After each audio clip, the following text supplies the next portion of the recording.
마가복음 1장 1절 말씀을 가지고 오늘 우리 설교의 제목이 복음이 무엇인가? 복음이 무엇인가라는 이 설교의 제목을 가지고 은혜를 보고자 합니다. 오늘 이 설교 제목으로 좌우 계신 분한테 이렇게 하면 서로 축복했으면 좋겠습니다. 복음을 누리시기 바랍니다. 이렇게 서로 한번 축복하면서 할까요? 시작. 복음을 누리시기 바랍니다. 복음을 누리시기 바랍니다. 제가 지난주에 광고를 드렸어요. 이제 이번 주부터는 마가복음 제가 강의를 할 거라고. 근데 마가복음 1장 1절이 이렇게 시작하거든요. 하나님의 아들 예수 그리스도의 복음의 시작이니라. 개역개정은 그렇게 나왔고 세번역에는 시작이 이러하다라고 나와 있는데, 그래서 제가 이 마가복음 1장 1절을 계속 붙잡고 묵상을 하면서 하나님이 저한테 주셨던 마음은 이 본문을 순서를 따라서 강의를 하기에 앞서서 우리 교회 교우님들이 먼저 이 복음에 대해서 알 수 있도록 먼저 좀 나눠야 되겠다는 마음을 주셨어요. 그래서 오늘부터 시작해서 몇 주가 될지는 모르겠어요. 근데 올해는 아니지만 복음에 대한 내용들을 좀 나누려고 해요. 복음이 도대체 무엇인가? 우리 교회에 처음 다니시는 분들, 전 너무 감사해요. 우리 교회 태어나서 우리 교회가 신앙생활의 첫 번째 지체들이 있잖아요. 너무 감사한데 여러분 앞으로 복음이라는 단어를 계속 들어보게 되실 거예요. 신앙생활 오래 하셨던 분들도 복음 많이 들어보셨죠. 근데 의외로 막상 복음이 무엇입니까? 라고 물어보면 대답을 하지 못하는 경우들이 많이 있습니다. 왜 대답을 하지 못하냐면 복음을 몰라서 그렇다기보다도 이 복음이라는 게 결코 단순하지가 않거든요. 이번 성경에도 복음을 표준화해서 단일 형태로 제시하지 않아요. 여러분 이거 잘 기억하셔야 돼요. 어떤 분들은 복음은 이거야, 그것만 고집하시는 분들이 있어요. 그분은 성경에서 그것만 읽어서 그래요. 여러분 성경은 전체적으로 다 읽어야 돼요. 다 통종적으로 봐야 되는데 성경에는 복음을 딱 하나로 표준화해서 이거야 라고 제시하지 않습니다. 물론 이 복음은 하나님의 말씀이에요. 현재적으로 역사하는 말씀이지만 그렇다고 간단한 말씀은 아니라는 거예요. 자, 그래서 제가 복음은 무엇입니까? 라고 물어보면 우리 성도님들이 되게 주저하게 될 때가 많이 있는데, 근데 여러분 겁내지 마시고 틀려도 괜찮으니까 진짜 이 질문에 한번 답해 보세요. 복음이 무엇입니까? 여러분은 누군가 물어보는 거예요. 복음이 뭐야라고 물어봤을 때 여러분 뭐라고 대답하시겠어요? 예. 여기서 대답이 나와야 돼요. 그래 제 설교 이어갈 수 있어요. 예. 예수님 우리에게 오신 거, 좋습니다. 예. 사랑하는 눈빛으로 저를 바라보시는 우리 형제님. 저를 너무 존경하는 눈빛으로 바라보잖아요. 저 존경할 만한 위인이 아닌데 왜 그렇게 바라봐? 예. 예. 우리 복음이 뭐라고 생각하세요?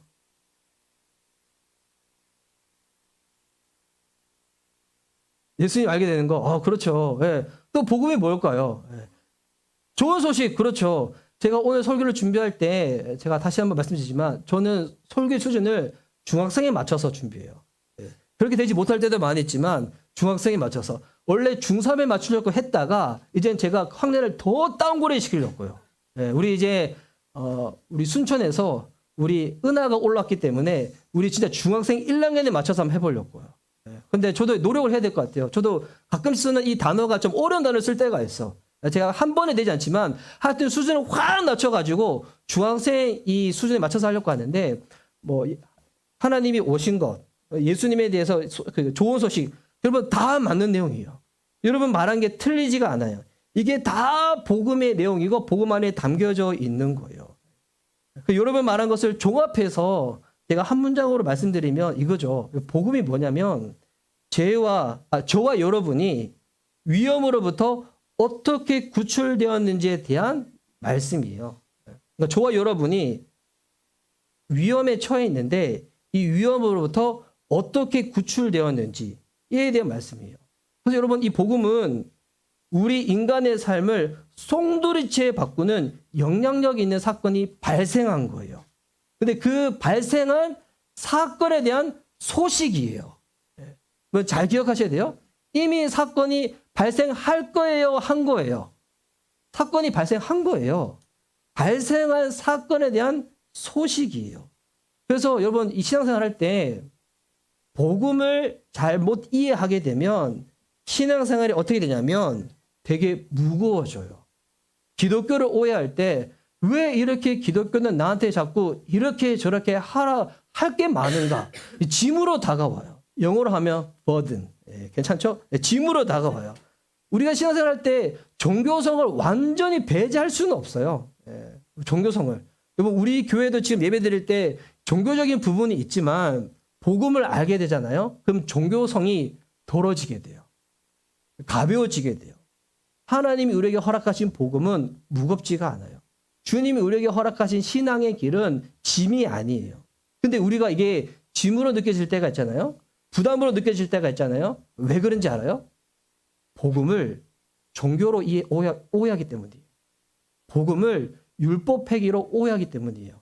이 좀 단어가 어렵지만 정확히 얘기하면 복음을 내가 아직 잘 모르기 때문에 우리의 신앙이 그럴 때가 많이 있다는 것입니다.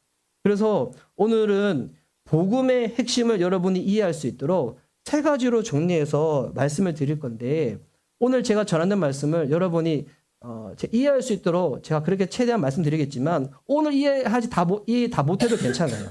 근데 이 세 가지를 여러분이 잘 정리를 하셔서 계속 한번 곱씹어서 묵상해 보세요. 그러면 그 복음 안에 정말 스며들어 있는 하나님의 사랑과 은혜를 여러분이 깨닫게 되어지실 거예요. 깨달을 수 있도록 성령님이 도와주실 겁니다. 그러면 복음이 도대체 무엇인가? 자, PPT 한번 넘겨주시겠어요? 자, 복음은 첫 번째 메시지입니다. 자, 복음은 좋은 충고가 아니라 기쁜 소식입니다. 여러분 잘 기억하셔야 돼요. 복음은 좋은 충고가 아니에요. 기쁜 소식이라는 거예요. 복음은 삶의 어떤 방식을 말하는 게 아니에요. 저와 여러분이 행해야 하는 무엇을 말하는 것도 아닙니다. 우리를 위해서 이미 행해진 무엇이라는 거예요. 그래서 우리는 그것에 대해서 반응을 하는 겁니다. 어떤 사람들은 그것을 믿음으로 반응하기도 하고 어떤 사람들은 그냥 불신으로 반응하기도 하고 어떤 사람들은 무관심으로 반응할 수도 있겠죠. 하지만 이 복음은 이미 우리를 위해서 행해진 무엇이라는 거예요. 그래서 이 성경에 보면 이 복음이라는 단어가 이 헬라어로는 이게 유앙겔리온이라고 해요. 유앙겔리온. 예. 유앙겔리온. 그래서 이게 어미가 변화해서 유앙겔리조, 유앙겔리 테스 이렇게 바뀌기도 하는데 우리 이제 구약 성경과 신약 성경이 있잖아요. 우리 이제 중학생들한테 맞춰가지고 처음에 구약 성경은 우리는 우리말 한글말로 보지만 한글말로 적혀있지는 않았겠죠. 처음에 구약 성경은 히브리어로 쓰였고요. 신약 성경은 헬라어로 쓰였어요. 근데 히브리어로 쓰여져 있는 구약 성경을 헬라어로 번역한 것을 70인 성경이라고 하는데 70인 성경으로 구약 성경을 보면 이 유앙겔리조, 유앙겔리온이라는 단어가 23번이 나옵니다. 그리고 신약 성경을 보면 이게 133번이 나와요. 적게 나와요? 많이 나와요? 많이 나오는 거예요. 여러분 성경에서 무언가를 강조할 때 쓰는 방법이 뭐라고 했어요? 반복하는 거. 반복하는 거. 아, 역시 생명의 삶을 공부하시면 다르네. 반복하는 거. 예. 성경에서 무언가 자꾸 반복돼서 나오잖아요. 왜 그럴까요? 중요하다는 거예요. 중요하다는 거. 그래서 여러분 복음은 충고가 아니라 소식이라는 겁니다. 이 소식을 다른 사람들한테 전달하기 위한 방법이 뭘까요? 선포하는 거예요. 그럼 여러분 선포는 누가 할 수 있을까요? 이 소식을 가진 사람이 선포를 할 수 있는 거예요. 제가 지금 여러분한테 설교를 하고 있잖아요. 복음은 소식이기 때문에 제가 여러분들한테 전달하는 거예요. 선포라는 방법을 통해서 지금 전달하고 있는 거예요. 그래서 이 복음은 토론의 대상이 되는 율법 규범도 아니에요. 여러분이 무언가 감동을 받아야 하는 지혜의 어록도 아니에요. 정리되고 도식화되어 있는 신학 체계도 아니에요. 물론 복음 바탕 위에 윤리도 세워지죠. 지혜도 만들어지죠. 신학도 만들어집니다. 근데 여러분 윤리, 그리고 체계, 그리고 무언가 지혜 이건 복음이 아니에요. 복음은 소식이에요. 소식. 기쁜 소식이라는 겁니다. 그래서 복음을 우리가 알려면 이렇게 공개적으로 선포되어져야 되는 거예요. 그러면 기쁜 소식이라고 하는데 도대체 무슨 기쁜 소식일까요? 이 기쁜 소식이 뭐냐면 우리가 구원받았다는 거예요. 근데 구원받았다는 이 단어가 우리 교회 처음 다니신 분들 자, 핸드마이크로 할게요. 자, 여러분이 좀 더 실감나게 느끼시려면 우리가 무언가로부터 구출을 받은 거예요. 구조를 받은 거예요. 이게 여러분 이해하기 더 쉽죠. 구원이라는 단어보다는 구출되었다, 구조받았다. 이게 좀 더 쉬우실 거예요. 자, 그러면 구조를 받았다면 아무런 위험도 없는데 구조받는 거, 그건 아니겠잖아요. 무언가 위험으로부터 내 상태가 놓여 있었는데 거기서부터 우리가 구출받은 거예요. 구조를 받은 거예요. 그러면 이 기쁜 소식이 되려면 먼저 나쁜 소식이 있겠죠. 우리가 무언가 위험에 놓여 있었는데 그 위험이 무엇인가? 성경에서는 그 위험이 뭐라고 얘기를 하고 있냐면 이 세상에 마지막에 올 큰 진노가 있어요. 거기로부터 여러분이 구출을 받았다는 거예요. 구조를 받았다는 거예요. 그래서 신앙생활 할 때 이걸 어떻게 표현해요? 구원받았다고 얘기하는 거예요. 구원받았다는 게 너무 어떻게 보면 약간 종교처럼 느껴질 수가 있어가지고 여러분이 생동감 있게 얘기하려면 구조받은 거예요. 위험으로부터. 마지막 세상에 올 큰 진노로부터 우리가 구조받은 거예요. 그러면 여러분 세상 끝에 올 그 진노가 뭘까요? 진노. 이거는 그냥 자연적인 재앙이나 재난을 말하는 게 아니에요. 여러분 인생 살아가면서 경제적으로 당하는 어려움들이 있잖아요. 경제적인 몰락을 얘기하는 것도 아니에요. 사람들과의 관계 가운데서 사회에서 살아가면서 당하는 그런 비난도 아니에요. 그것 역시도 인간한테 있어서는 큰 고통을 주지만 여러분 그와 비교할 수 없는 심판인데 그 심판을 성경에서 하나님의 진노라고 말하고 있어요. 왜 하나님의 진노가 우리 가운데 임하냐면 우리가 하나님과의 관계가 깨어졌어요. 올해 우리가 하나님과 너무 친밀했던 사이였는데 이 친밀했던으로부터 멀어진 거예요. 여러분 이게 나쁜 소식이에요. 이게 배드 뉴스예요. 그래서 성경에서 특별히 바울은 이거를 강조해요. 하나님의 진노가 인간에게 있어서 다른 어떤 것보다도 가장 큰 문제임을 규명해요. 규명. 여러분이 이것을 알 수 있도록 바울이 계속 설득하는 거예요. 하나님의 이 큰 진노, 이것이 인간에게 있어서 가장 큰 문제입니다. 여러분 이거 해결 받으셔야 됩니다. 이거 규명을 하는 거예요.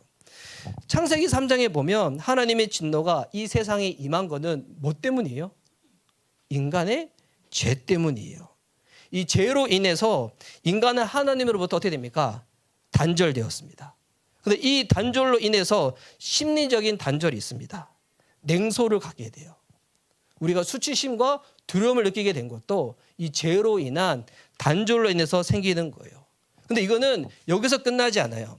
하나님과의 단절은 이웃과의 단절, 사회적인 단절로 이어집니다. 우리가 사람들을 만났을 때 사람들마다 성향의 차이가 있고 기질의 차이가 있어서 좀 그럴 수도 있겠지만 어떤 사람과 더 깊이 알아갔더니 오히려 더 상처가 되더라. 마음이 힘들어지더라. 적당한 고를 들면서 살아가면서 일적인 것만 나누겠다. 왜 그런지 알아요? 하나님과의 관계가 단절되다 보니까 사람들 가운데서도 그런 온전한 연합과 교제가 이루어지지 않는 거예요. 여러분 이거는 남녀 사이의 단절로도 이어지게 돼요. 저도 참 이제 그런 모습이 있거든요. 무언가 이렇게 제가 실수한 건데도 불구하고 자꾸 아내한테 전가하려고 하는 것을 볼 때가 있어요. 그때마다 깨닫죠. 아, 내가 하나님과 정말 단절된 이 존재였구나. 이 하나님과의 단절은 더 나아가서 육체적으로도 자연적으로도 단절되게 됩니다. 이 세상에 있는 인간이 누리는 슬픔, 수고, 노화, 죽음을 경험하는 이유 여기에 있어요. 세상에 고통이 있죠. 질병이 있죠. 가난이 있죠. 차별이 있죠. 자연재해가 있죠. 전쟁, 노화, 죽음 가득하기 시작했죠. 이거 왜 그런지 알아요? 하나님과 단절됐기 때문에 하나님의 단절로 말미암아서 하나님의 진노와 저주가 이 세상 가운데 들어온 거예요. 쉽게 얘기해서 세상이 망가진 거예요. 우리는 이것으로부터 구조를 받아야 되는 구원이 필요한 대상이라는 것입니다. 인간이 이 문제를 해결할 때 어떻게 해결합니까? 많은 사람들이 이것을 눈에 보이는 것에서 해결을 하려고 해요. 그 원인을 찾으려고 해요. 그래서 보니까 대부분 사람과 사람 사이에서 수평적인 관계들 가운데서 이거를 해결하려고 하는데 여러분 그게 해결이 됩니까? 해결이 되지 않죠. 여러분 이 문제의 뿌리는 수평적인 관계에 있는 게 아니에요. 하나님과 우리와의 수직적인 관계에 있다는 것입니다. 하나님과의 관계가 끊어진 것이 진짜 원인이라는 거예요. 여러분 잘 기억하셔야 돼요. 누군가 사람들 관계 가운데서도 내가 지금 불편하다, 깨져 있다. 이유가 뭐예요? 내가 무언가 잘못돼가지고 저 사람이 무언가 인성이 되지 않아서, 여러분 그런 것보다도 가장 근원적인 이유는 하나님과의 관계가 세워져 있지 않기 때문인 거예요. 수직적인 관계에서 이거를 찾아야 되는 거예요. 그래서 인생에 있어서 여러분 가장 비참한 일은 무엇이냐면, 이 비참한 일의 진짜 이유는 우리가 하나님과 화해하지 않았기 때문에 생기는 일이에요. 우리가 하나님과 화해하지 않았기 때문에. 로마서 5장 8절과 고린도후서 5장 20절 말씀 보면 제가 한번 읽을게요. 로마서 5장 8절. 그러나 우리가 아직 죄인 되었을 때 그리스도께서 우리를 위하여 죽으셨습니다. 이리하여 하나님께서는 우리들에 대한 자기의 사랑을 실증하셨습니다. 고린도후서 5장 20절. 그러므로 우리는 그리스도의 사절입니다. 하나님께서는 우리를 시켜서 여러분에게 공고하십니다. 우리는 그리스도를 대리하여 간청합니다. 여러분은 하나님과 화해하십시오. 여러분은 하나님과 화해하십시오. 여러분, 하나님과 깨어진 이 관계를 해결하기 위해서 저와 여러분이 인간이 할 수 있는 일은 안타깝게도 아무것도 없습니다. 우리가 노력해서 이 관계가 복구되어지거나 회복되어지는 게 아니라는 거예요. 우리가 이 관계가 깨어져서 이 세상 살아갈 때 우리가 경험하는 힘듦, 어려움들, 피곤함들, 짜증스러움들이 있잖아요. 이거 우리 달랠 때 어떻게 달랩니까? 여러 가지 개인들이 원하는 것들, 보기 좋은 것들, 먹고 싶은 것들, 누리고 싶은 것들을 통해서 해결해 보려고 하잖아요. 전 그게 필요 없다는 건 아니에요. 우리가 몸이 있기 때문에, 마음이 있기 때문에 달래는 시간들도 필요하지만, 근데 그것 자체가 근원적인 원인을 해결할 수 있는 것은 아니라는 거예요. 통증은 잠시 무뎌집니다. 하지만 통증의 원인은 그대로라는 거예요. 어떻게 그것이 해결받을 수가 있습니까? 하나님과의 관계가 회복되어짐으로 말미암아서. 그래서 이 복음은 하나님과 우리의 관계를 바로 잡기 위해서 복음의 이 세 번째 핵심 메시지인데요. 바로 예수님이 하신 일에 대한 소식이에요. 예수님이 하신 일에 대한 소식. 예수님을 무엇을 하시는지 그에 대한 소식이라는 겁니다. 뭐 그리스도인이 된다는 게 뭡니까? 신분이 변하는 거예요. 이거 잘 기억하셔야 돼요. 그리스도인이 되는 것, 행위가 변하고 삶이 변화되죠. 근데 그게 먼저가 아니에요. 그거를 먼저 강요하잖아요. 그게 뭐예요? 종교예요. 율법이에요. 너 예수님 믿는데 왜 이렇게 하지 않아? 이런 부분들. 그 뭐예요? 그 종교예요. 이번 예수님 믿는다는 것은 뭐냐면 그리스도인이 된다는 것은 신분이 변화되어지는 거예요. 정말 내가 주님 안에서 신분이 변화되어졌다함을 믿으시는 분들은 이 세상을 살아가는 동안에 완성되지는 않지만 하나씩 주님의 은혜와 도우심으로 우리의 삶이 달라져요. 이거를 성화라고 하죠. 여러분, 성화가 강요한다고 해서 돼요? 강조한다고 해서 돼요? 제가 지난주도 나눴잖아요. 제가 성경 통독에 대해서 설교를 정말 기가 막히게 하면 여러분이 감동 얻어서 다 성경을 읽으시겠죠? 네. 제가 기도에 대해서 엄청 탁월하게 설교를 한다. 마음에 은혜가 훅 들어와가지고 내버려둬도 알아서 기도를 하시나요? 네, 그렇지 않죠. 네. 네. 여러분, 이렇게 해야 돼! 여러분, 얘기하면 그건 종교예요. 그 율법이에요. 하나님은 우리를 그렇게 변화시키지 않아요. 하나님이 이스라엘 백성들을 구출하실 때 율법을 먼저 주시면서 너들 이거 다 지켜야지 나의 백성이 될 수 있어. 이렇게 하셨나요? 아니면 하나님이 그들을 먼저 구출해 주고 난 다음에 너희들은 나의 백성이니까 이렇게 살아가야 돼 라고 말씀하셨나요? 전자예요, 후자예요? 후자 맞죠? 후자 맞죠? 근데 여러분, 우리가 지금까지 신앙생활 할 때 여러분은 후자로 배움을 받았어요? 전자로 강요를 당하셨어요? 우리가 알게 모르게 전자로 강요할 때가 많았어요. 저도 목회자지만 전자로 강요할 때가 많았어요. 왜냐하면 사람들은 은혜를 얘기하면 이거 너무 가볍게 생각해. 은혜는 도디 걸려요, 시간이. 은혜는 사람들이 깨닫는데 정말 이게 세상의 개념과 가치관이랑 너무 다르기 때문에 말해도 사람들이 이해를 잘 못해요. 그런데 율법적으로 얘기하잖아요. 종교적으로 얘기하잖아요. 그럼 두려움 때문에 사람들이 움직여요. 겁박당해서 움직이는 거랑 비슷한 거예요. 그런데 하나님이 그렇게 우리를 변화시킬까요? 아니에요. 그런 하나님은 성경에 없어요. 그래서 우리는 예수님 믿는 그 순간에 신분이 변화되어지는 거예요. 사망에서 생명으로 옮겨가고 있는 것이 아니라 옮겨진 거예요. 요한일서 3장 14절 말씀. 제가 한번 읽을게요. 우리가 이미 죽음에서 생명으로 옮겨갔다는 것을 우리는 압니다.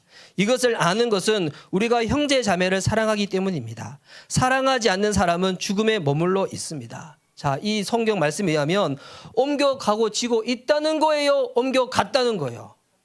옮겨간 거예요. 예수님 믿고 나서 여전히 내 삶 가운데 여러분 부족하고 연약한 부분들이 있죠. 근데 여러분의 신분은 뭐라고요? 옮겨져 갔다라는 거예요. 그러니까 여기 계신 분들은 성경 말씀에 의하면 둘 중에 하나입니다. 둘 중에 하나. 여러분이 그리스도 안에 있든지 없든지, 여러분이 용서를 받았든지 안 받았든지, 영생을 갖고 있든지 아닌지, 둘 중에 하나예요. 중간은 없어요. 그리스도 안에 있습니까? 그리스도 밖에 있습니까? 영생을 소유하고 계십니까? 아직 영생을 소유하지 못하셨습니까? 하나님께로부터 용서를 받으셨습니까? 받지 못하셨습니까? 이 둘 중에 하나예요. 여러분의 영적인 상태를 진단할 수 있도록 제가 질문을 하나 던질게요. 이거는 영국의 대표적인 우리 복음주의 목사님이셨던 마틴 로이드 존스 목사님의 이 질문인데, 당신은 그리스도인이라고 말할 준비가 되어 있습니까? 이 목사님의 질문을 제가 인용해서 여러분 스스로 한번 이 질문에 답해 보세요. 당신은 그리스도인이라고 말할 준비가 되어 있습니까? 물론 교회를 안 다니는 사람들, 아직 예수님 모르는 사람들은 이렇게 얘기할 때가 있잖아요. 제가 좀 더 예배를 드려보고요, 좀 더 알고 난 다음에 이해되어지고 난 다음에 그때 제가 한번 정해볼게요 라고 할 때가 많이 있잖아요. 이 사람은 구원받은 사람이에요, 구원받지 못한 사람이에요? 아직 구원받지 못한 사람이죠. 근데 여기서 심각한 건 뭐냐면, 교회를 다니시는 분들 중에서 이런 분들이 있어요. 저는 그리스도인이죠. 제가 교회를 열심히 다니고 있고요, 제가 예배 생활도 성실히 하고 있고요, 제가 어떤 순간에도 제가 주님을 잊지 않으려고 이렇게 저렇게 하는 게 많이 있어요. 그래서 저는 구원받은 사람이에요 라고 말한다면, 여러분 이 사람은 구원받은 사람일까요? 아닐까요? 아니에요. 아니에요. 그래서 복음을 얘기하면 사람들이 그거 교회 처음 나오는 초신자한테 필요한 거지라고 생각하는데 아니에요. 이미 교회를 오랫동안 출석하신 분들도 복음을 오해하는 경우들이 많이 있어요.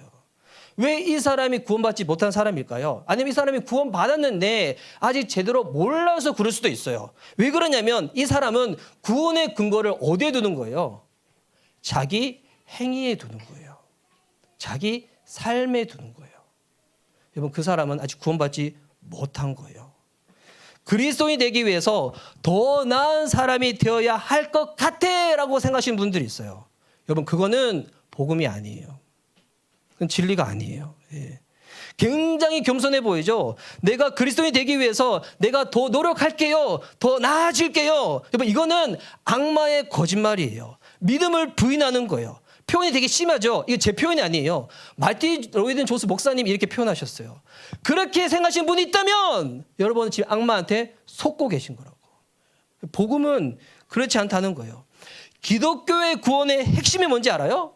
여러분은 아무리 노력해도 충분히 선한 사람이 될 수 없습니다. 스스로 나 정도면 근사하다고 생각하는 경우도 있지만 그 사람은 아직 구원받지 못한 사람입니다.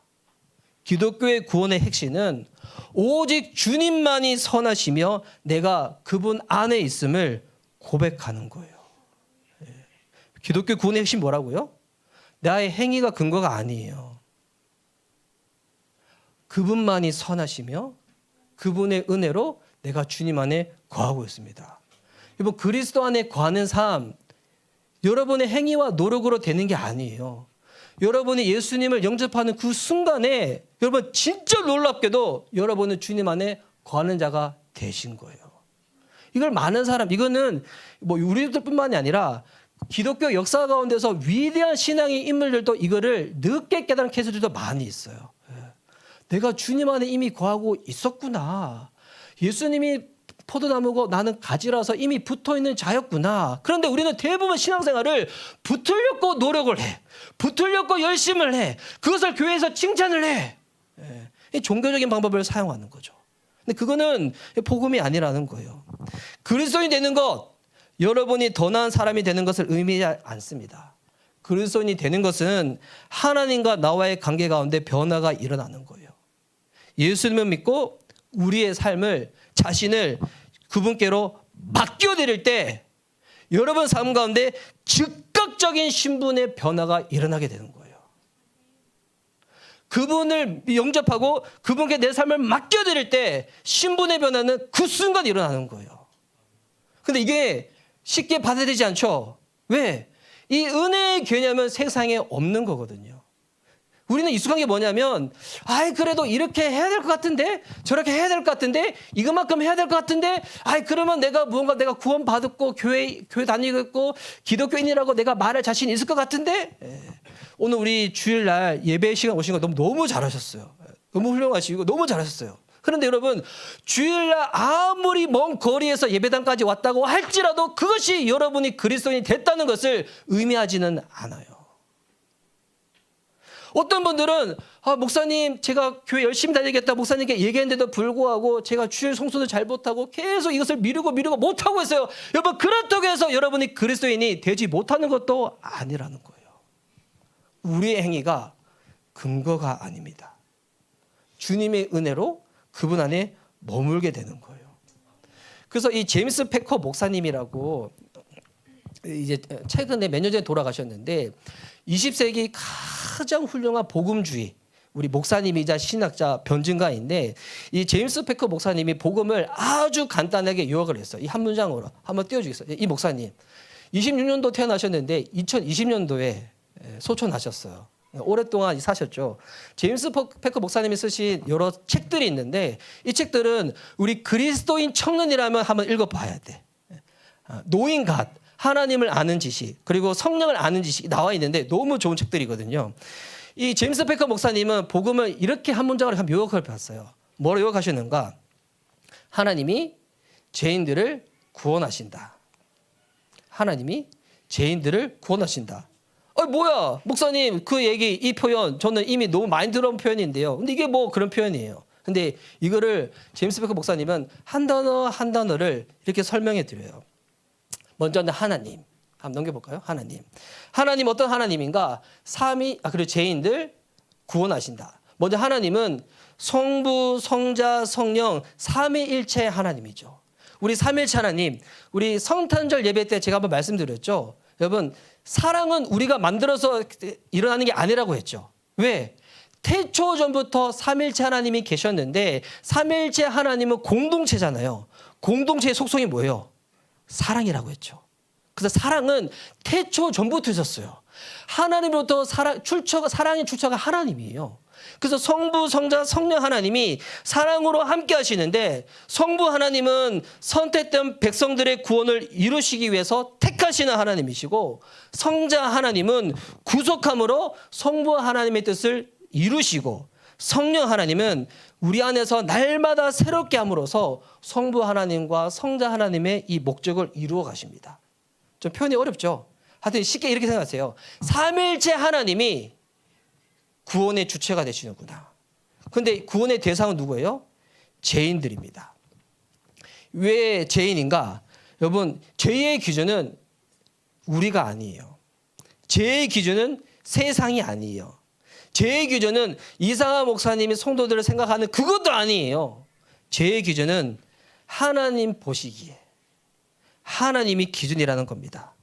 죄 많고 악하고 무력하고 무능하고 하나님의 뜻을 행하기보다도 우리는 하나님의 뜻을 행하기에 우리가 영적인 운명을 바꾸기 위해서 우리는 손가락 하나도 움직일 만큼의 힘이 없는 무능한 존재라는 거예요. 이게 인간이라는 거예요. 하나님 보시기에 죄인이라는 거예요. 근데 이거를 하나님께서 어떻게 하신다고요? 구원하십니다. 이 구원이 뭐냐면 모든 것을 다 하시는 거예요. 시작부터 마지막까지 우리 삼일체 하나님이 다 하시는 거예요. 죽음 가운데, 죄 가운데 있는 죽음을 영광 가운데로 생명으로 사람들을 옮기기 위하여 삼위일체 하나님이 다 하신다는 거예요.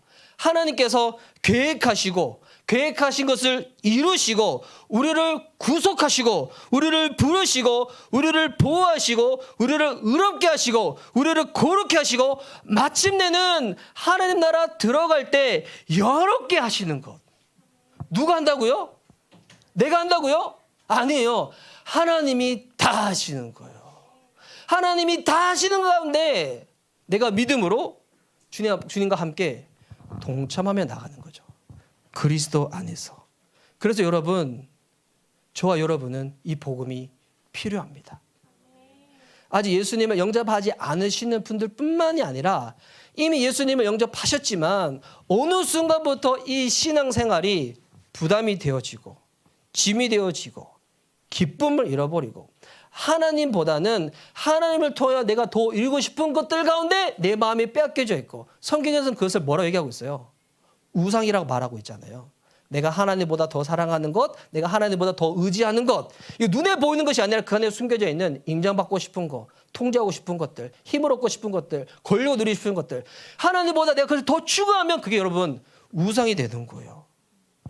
여러분 그래서 이 복음은 모두에게 날마다 필요한 거예요.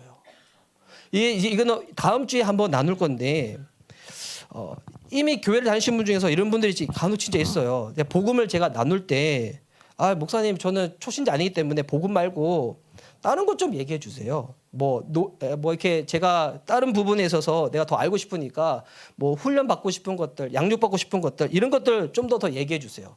물론 여러분 신앙생활에 훈련이 필요해요. 양육도 필요해요. 근데 여러분 이 모든 것의 동기와 근거의 시작은 복음이어야 돼요. 제가 어제도 우리 이제 기염으로 충만한 우리 정화자매님과 통화를 할 때 제가 이제 생명의 삶을 이기를 하라고 제가 권면해 드렸거든요. 그래서 정화자매님도 본인은 신앙이 좀 훈련이 필요한 것 같다고 하는데, 근데 신앙의 훈련을 통해서 사람이 변화되어질까요? 아니에요. 복음을 통해서 사람이 변화되어지는 것 가운데 필요한 게 훈련이에요. 복음을 제쳐두고 훈련만 강조하잖아요. 짐이 돼요. 부담이 돼요. 무거움이 돼요. 금요일 날 우리 이제 교회 지체 자매들이 불쑥 저희 집에 찾아왔어요. 어떻게 해서 그렇게 됐는데 그때 너무 재미있는 주제 이야기가 나왔어요. 연애에 대한 이야기가 나왔어요. 연애를 할 때 제 안에는 저 같은 경우는 저가 배우자를 위해서 기도할 때 기도 제목을 쫙 적었거든요. 그럼 배우자를 위해서 기도 제목을 쫙 적는 게 좋을까 아니면 하나님께 맡겨서 하는 게 좋을까? 어떤 게 맞을 것 같아요? 둘 다 옳아요. 이거는 사람의 성향과 취향의 차이예요. 하나님 여러분 우리의 성향을 존중해 주세요. 그렇게 하는 게 난 덜 불하다 싶다. 그럼 그렇게 하셔도 돼요.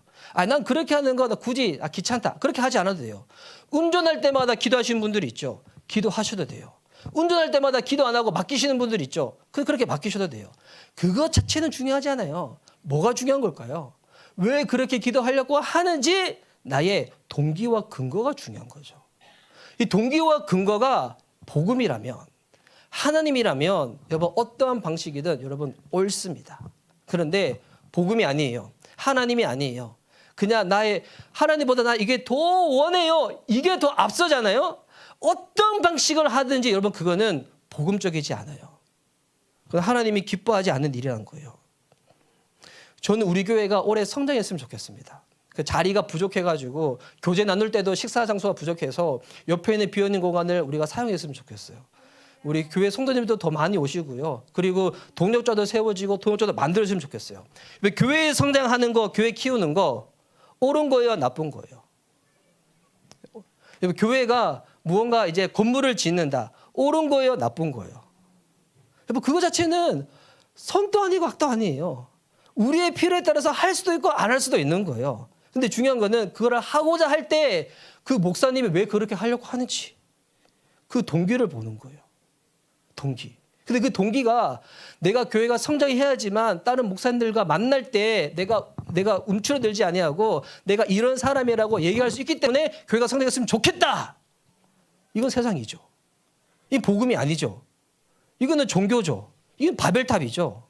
그런데 아무리 큰 예배당을 건축한다고 할지라도 정말 이분의 마음에 있는 그 동기가 더 많은 잃어버린 자들을, 이 비신자들을 영혼 구원하여 제자 삼기 위해서 그것을 하고 때가 되어지면 이것을 나누고 분배하게 하겠다. 그렇다고 하면 건축할 때 아무리 많은 비용이 든다고 할지라도 저는 그것이 나쁘다고 생각하지 않아요. 중요한 거는 우리의 그 근거를 봐야 되는 거예요. 그래서 복음은 죄가 뭐예요? 죄. 여러분, 술 먹고 담배 피는 게 죄예요? 술 먹고 담배 피는 게 죄예요? 여러분, 그게 무슨 죄예요? 우리 하나님이 우리가 술 먹고 담배 핀다고 우리 막 심판하고 벌 주실까요? 예. 하나님 그렇게 째째한 분 아니에요. 예. 여러분, 뭐가 죄인지 알아요? 자기 중심성이 죄예요. 술 안 먹고 담배 안 피우더라도 내가 내 인생의 주인이 돼가지고 교회를 다님에도 불구하고 내 모든 판단의 근거가 내가 돼가지고 내가 보기에 저 사람 틀렸어. 내가 보기에 저 사람은 거룩하지 않아. 내가 보기에 저 사람은 경무에 옳지 않아. 여러분, 이게 죄예요. 그래서 이제 복음에 들어오잖아요. 나의 중심성이 무너지게 돼 있어요. 제가 어제 우리 동기 아시는 목사님이 담임 목회자로 이렇게 위임 예배를 드리셨는데 그때 들었던 제가 한마디 얘기를 나누고 설교를 마칠게요.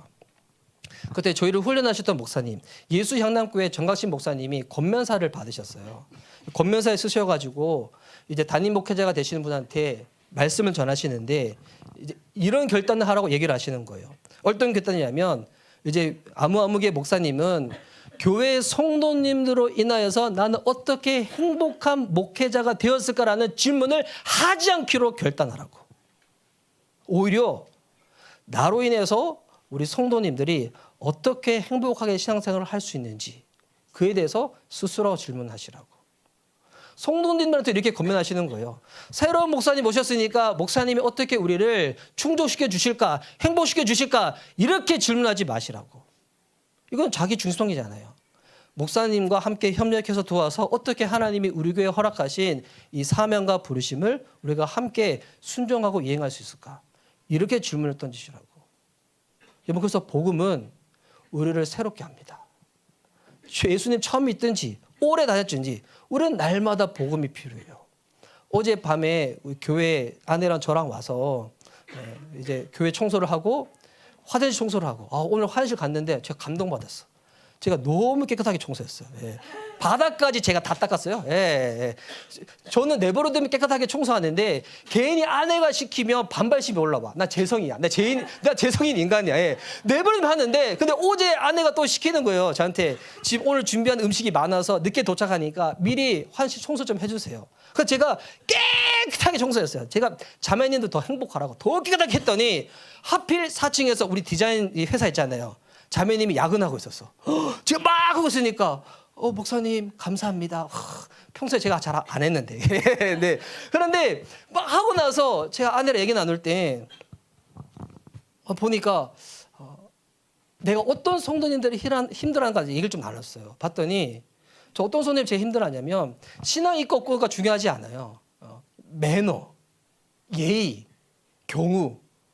보니까 제가 그런 게 좀 약하신 분들을 제가 좀 되게 어려워하시는 것 같았어요. 근데 이게 어려워할 수 있는데 근데 여기서 딱 멈춰야죠. 근데 이게 더 나아가서 판단하고 정죄하면 안 되잖아요. 근데 보니까 여러분 이게 우리가 이게 자제가 돼요? 절제 잘 돼요? 절제 잘 되면 그 사람 예수님이지. 잘 안 되잖아요. 근데 이게 죄라는 걸 깨달아가지고 그래서 어젯밤에 이게 앉아가지고 기도를 하는데 찬양이가 앉아있는데 제가 앉았어. 기도를 하다가 기도하는데 주님 그런 마음 주시는 거예요. 내가 얼마나 하나님 앞에서 경우가 없던 사람이었던가. 주님은 아시거든요. 내가 얼마나 하나님 앞에서 예의 없이 매너 없이 굴었던 사람인가. 근데 하나님이 저한테 너 이거 고쳐야지 너 구원받고 목회 될 수 있어. 그러지 않으셨거든요. 그런데 내가 그런 하나님의 긍휼과 은혜로 구원받아 주의 사람이 되었는데 내가 우리 성도들을 바라볼 때 그렇게 바라본다? 이거 틀린 거구나.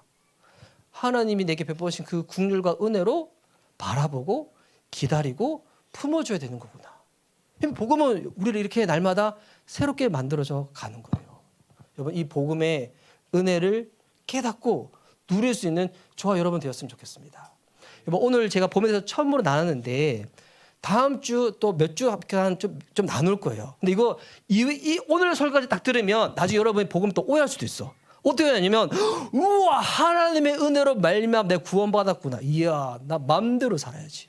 마음대로 살아도 주님 나 구원하시기 때문에 마음대로 살아야지. 그런 사람도 어떻게 돼요? 다음 주 설교를 들으셔야 돼요. 복음의 은혜를 누릴 수 있는 저와 여러분, 복음의 능력으로 이 은혜로 충만한 우리 미션 리바이벌 교회가 될 수 있기를 예수님의 이름으로 축복합니다. 아멘.